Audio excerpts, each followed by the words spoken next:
Sige mga kaibigan, ako si Hari Sultan. Alam niyo ba kung bakit binaliwala ni Kiyostama ang ating mga interes? At padalos-dalos na sinubukang sirain ito kasama ang Amerika? Dahil iniisip pa rin niya na ang mga Muslim ay bubuto para sa Labor Party. Gaya ng ipinapakita ng ilang mga bagong survey na ang reform ang numero uno. Ang Greens Party, isang dulong kaliwang woke sosyalistang komunista na alyado ng mga Islamista, ang naging bagong kaliwa. Nakakatawa nga. Siya ang deputy leader matapos manalo sa eleksyon. Raise the voice of Palestine! Allahu Akbar! Itong lalaking ito ang deputy leader ng Greens Party. Kaya kung gaganapin ang eleksyon bukas, at sa kung anong dahilan ay manalo ang Greens Party, dahil hindi naman sila ganoon kalayo, sila ang pangalawa ngayon, okay? Ibig sabihin, siya ang posibleng deputy prime minister natin.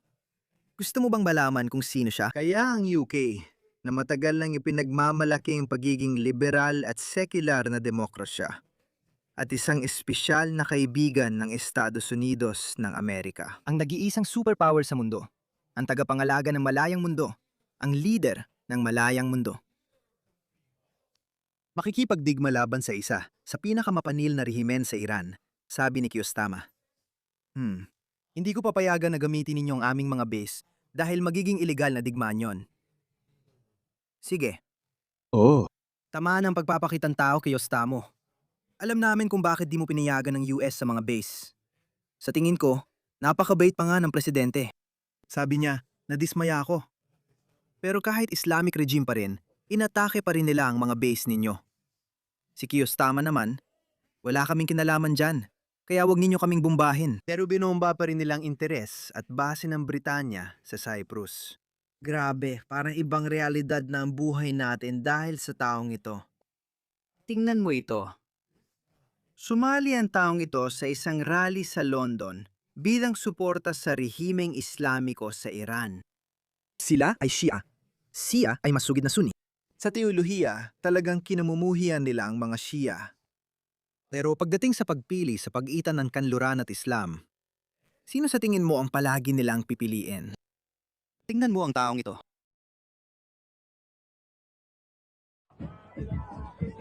Shia yun, di ba?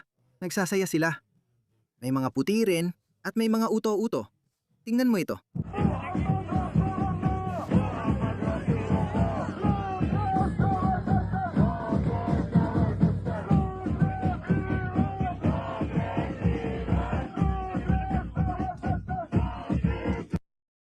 Kumakampi siya sa isang rehimen na nagsasabing kamatayan sa Inglaterra.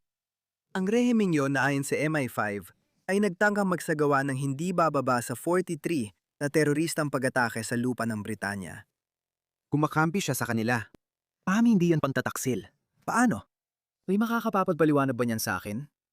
Nangyayari rin ito sa Amerika. Ang taong ito, si Mustafa Kazwini, ay nasa California, Estados Unidos. Pakinggan mo siya. Pakikiramay ko sa inyo, Muhammad. Ang Muhammadins ay nangangahulugang mga Muslim o mananampalataya.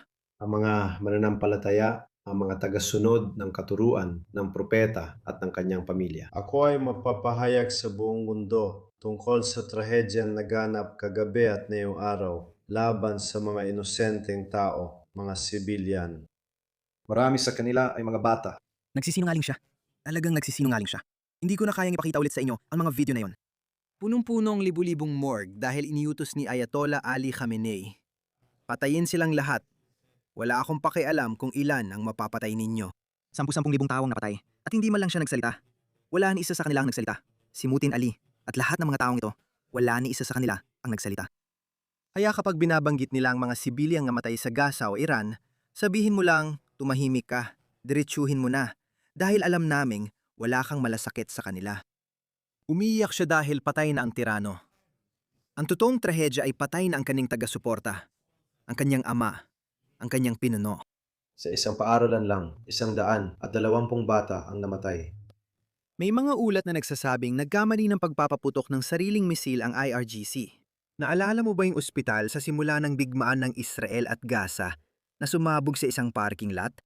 Halaw na nalaman na racket ng Hamas yon, pero sinisi nila ang Israel. Ganyan din ang ginagawa nila ngayon. Dahil sa walang pinipiling pambobomba na ito, pati na rin ang leader ng Islamic Republic, si Ayatul Husseini Al-Khamenei Ali. Hinihiling namin kay Allah na isama sila. Sino ang gustong sumama sa kanila? Sino gustong pumunta at makita ang 72 biren? Sabi ko, trabaho dapat ng FBI o CIA yan. Hindi ko alam.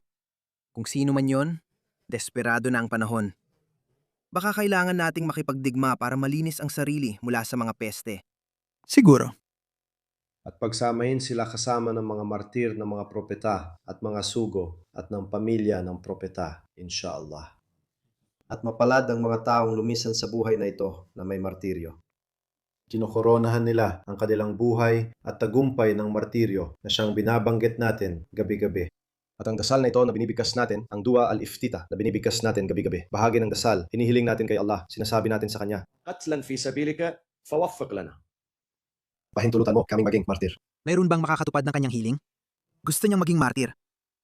Sa iyong landas, ipagkaloob sa amin ang biyayang ito. Ako mismo, ang aking hiling, at ito ang aking mga panalangin sa loob ng maraming taon, lalo na tuwing pumupunta ako sa mga banal na dambana. Malinaw na ang iyong ala ay hindi nakikinig sa'yo.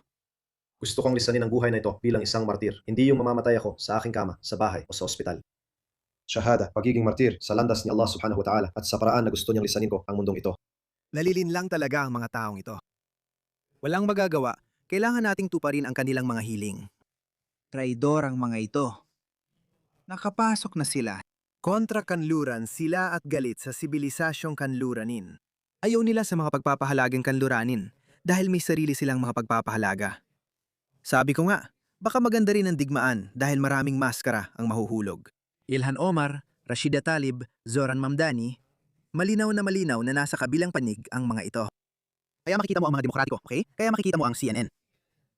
Hindi sila sang-ayon sa digmaan, pero ayaw nilang mamatay ang mga sundalong Amerikano. Ayaw nilang mamatay ang mga sundalong Amerikano.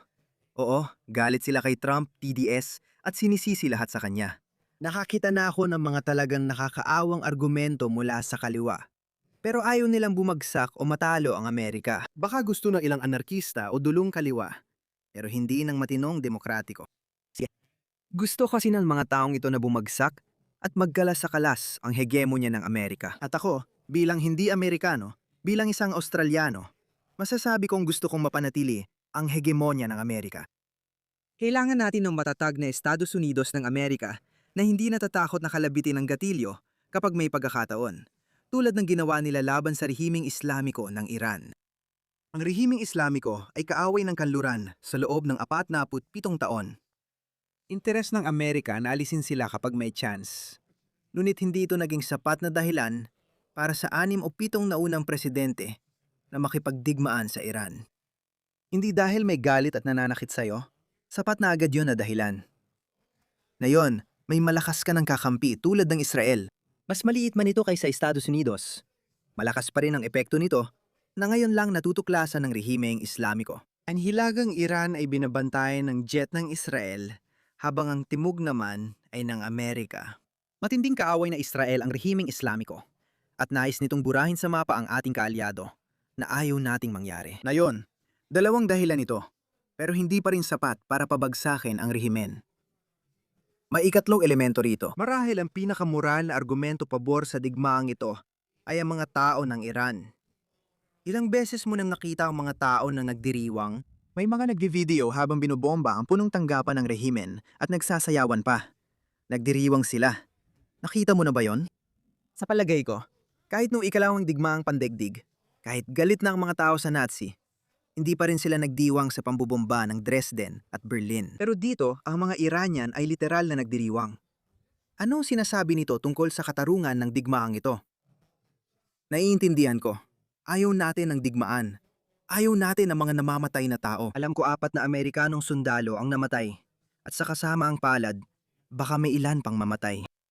Pero hindi masasayang kanilang mga sakripisyo kapag napatalsik natin ang rehimeng ito.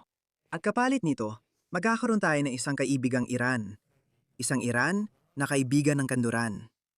Isang Iran na hindi lumilika ng mga proxy at hindi pumipinsala sa interes ng kanluran sa reyon.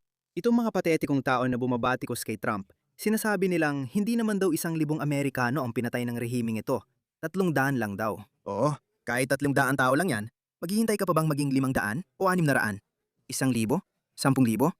Ano ang hangganan? Bakit natin hahayaan ang kanser na ito na lumaganap kung may pagkakataon tayong alisin sila? Kaya huwag kayong makikinig sa kaliwa. Tuluyan na silang nasiraan ng bayat. Panahon na para sa ating klasikal at orihinal na liberal na alyansa na magtulungan at alisin ang natitirang bahagi ng kaawa-awang rehimeng ito.